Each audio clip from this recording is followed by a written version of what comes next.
kamu apa kabar? Pasti baik-baik aja kan? Kenalin, aku Elprana. Masih ingat kan dengan game terkenal beberapa bulan yang lalu? Kalau kamu sering nonton video Elprana, pasti udah gak asing lagi dengan game Poppy Playtime. Di video kali ini, aku akan mencoba untuk membahas beberapa karakter boneka teman dari Hagi-Wagi yang mungkin terlihat minor dan tidak terlalu penting, namun bisa jadi di chapter kedua yang akan dirilis tahun 2022 nanti akan menjadi pemeran yang mempengaruhi jalan cerita game. Seperti biasanya ya, seluruh bahasan yang ada di video kali ini bersumber dari hasil analisis pribadi dan juga teori-teori yang beredar di forum penggemar. Aku tetap serahkan sepenuhnya ke kamu. Boleh percaya, boleh juga tidak. Poppy Playtime merupakan sebuah game horror puzzle adventure yang bercerita tentang pabrik mainan super terkenal. Karena suatu insiden misterius, seluruh karyawan pabrik tiba-tiba menghilang tanpa jejak hingga membuat pabrik mainan ini menjadi bangkrut dan terbengkalai. Sebagai pemain, kamu akan diundang untuk menyelidiki misteri di dalam pabrik itu karena sebenarnya player adalah mantan perusahaan Playtime Co. ini. Selama permainan, player akan menemui banyak kejanggalan yang aneh seperti mainan-mainan berserakan yang mengeluarkan darah, boneka raksasa Hagi-Wagi yang dapat bergerak, boneka Poppy yang hidup di bagian akhir, serta rekaman-rekaman VHS dari mantan karyawan perusahaan ini. Seluruh hal tersebut sudah Elprana rangkum dan pernah bahas ya di video sebelumnya. Tap aja tombol di atas biar kamu nggak penasaran. Di video kali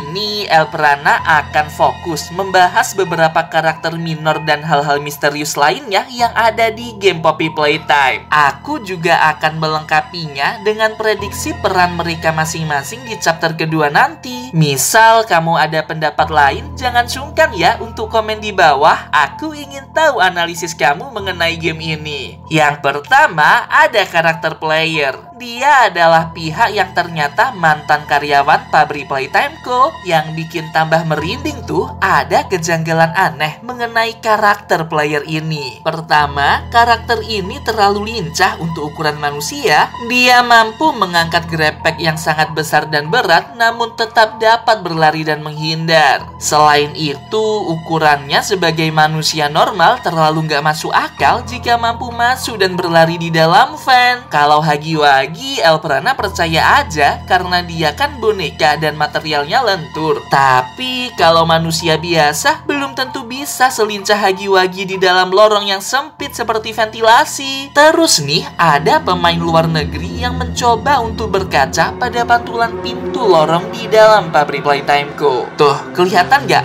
Tidak ada bayangan yang memantul, seolah-olah developer menyembunyikan sosok dari player ini. Wah, mencurigakan sekali ya. Dari fakta ini, banyak tuh yang berspekulasi kalau sebenarnya player sendiri merupakan korban juga yang diubah wujudnya menjadi salah satu mainan. Hanya saja dia tidak sadar jika wujudnya sudah menjadi boneka. Pada chapter kedua nanti mungkin akan mulai terkuak, yang mana pada akhirnya player akan tersadar dan meratapi nasibnya yang sudah menjadi mainan itu. Kalau menurutmu gimana? Coba komen di bawah pendapat kamu mengenai sosok dari karakter player ini. Yang kedua, ada Bronto Dinosaur, sebuah mainan berwujud dinosaurus dari spesies Brontosaurus. Warnanya merah dengan lapisan kuning di bagian bawah leher hingga ke perut. Mainan ini diciptakan oleh pabrik Playtime Co. pada tahun 1961 dan perawakannya cukup menggemaskan untuk dikoleksi. Dalam trailer chapter pertama, ada sebuah adegan saat Bron menoleh ke kamera dengan tatapan yang mengerikan. Tubuhnya berlumuran darah seperti habis memakan seseorang. Merinding banget. Di dalam game, Bron terlihat termutilasi dengan anggota tubuh yang terpisah-pisah entah di mana saja. Ada bercak darah berceceran di sekitar jasad boneka Bron tahun ini. Dari apa yang Elprana selidiki, banyak pihak yang percaya kalau Bron akan muncul di chapter kedua sebagai karakter yang mengejar player. Sepertinya dia adalah boneka dinosaurus yang haus akan darah dan daging segar. Hal ini didukung juga dengan penggambaran Bron yang terlalu sadis di awal trailer game. Kalau menurutmu, dia ini cocoknya jadi karakter jahat atau baik ya? Coba tulis pendapatmu di kolom komentar. Yang ketiga, ada Cat Bee, sebuah boneka kucing dengan sayap dan antena lebah madu menempel di tubuhnya. Ini adalah satu-satunya mainan yang tidak terlihat dalam poster promosi mainan baru di pabrik Playtime Co. Namun, keberadaannya cukup sering terlihat di dalam permainan, bahkan merupakan salah satu item penting untuk mengakses mesin Make a Friends di dalam pabrik. Tahu nggak sih kalau beberapa saat yang lalu sempat viral situs rahasia Mob Games yang memperlihatkan rekaman CCTV pabrik Playtime Co. Di dalam salah satu kameranya ada sebuah tampilan boneka Cat Bee yang tergeletak mati bersimbah darah. Lalu beberapa saat kemudian diseret oleh makhluk misterius. Menurutmu ini siapa? Apakah Kisimisi atau Hagiwagi? Kalau menurut Elprana, itu adalah Bron. Dia yang membunuh dan memakan boneka Cat Bee karena Bron merupakan penggambaran boneka dinosaurus yang selalu merasa kelaparan. Dari sini kita dapat menarik kesimpulan besar kemungkinan Cat Bee merupakan karakter yang baik pada chapter kedua nanti. Kalau kamu ada pendapat lain tentang Cat Bee, komen ya di bawah. Terus yang keempat, ada Candy Cat, sebuah mainan berwujud kucing berwarna biru dengan lidah menjulur panjang keluar. Boneka ini diciptakan pada tahun 1979 dan hanya muncul dalam bentuk poster di permainan. Katanya sih, Candy Cat merupakan kucing yang doyan menjilati permen sesuai dengan nama aslinya itu. Tapi ada juga yang bilang kalau Candy Cat merupakan tokoh yang baik hati di chapter kedua nanti. Sayangnya kita belum bisa melihat wujud asli dari Candy Cat ini kecuali hanya dari posternya saja. Lalu yang kelima, ada Boogiebot. Dia adalah mainan robot berwarna hijau tua dengan visor berwarna hitam dan mata kuning terang. Pertama kali diciptakan pada tahun 1993 dan menjadi salah satu mainan favorit anak-anak pada kala itu. Secara sepintas, wujudnya mirip seperti karakter Wall-E, memiliki roda tank terhubung, dilengkapi juga dengan dua tangan pencapit. Mainan ini dapat ditemukan di awal permainan dan tersebar di beberapa lokasi. Umumnya terlihat rusak parah dengan noda darah di sekujur tubuh mainan ini. Seperti sengaja dirusak atau dibunuh gitu. Di chapter kedua nanti ada kemungkinan karakter Boogiebot akan muncul dan membantu player dalam menyelesaikan misi. Para fans memprediksi kalau Boogiebot memiliki kemampuan futuristik untuk memperbaiki mainan rusak, melacak pergerakan musuh, dan juga mendeteksi jalur aman di dalam pabrik. Canggih banget sih, Elprana suka dengan karakter robot yang satu ini. Ya, inilah beberapa misteri teman boneka Hagiwagi di dalam game Poppy Playtime. Gimana nih menurut kamu?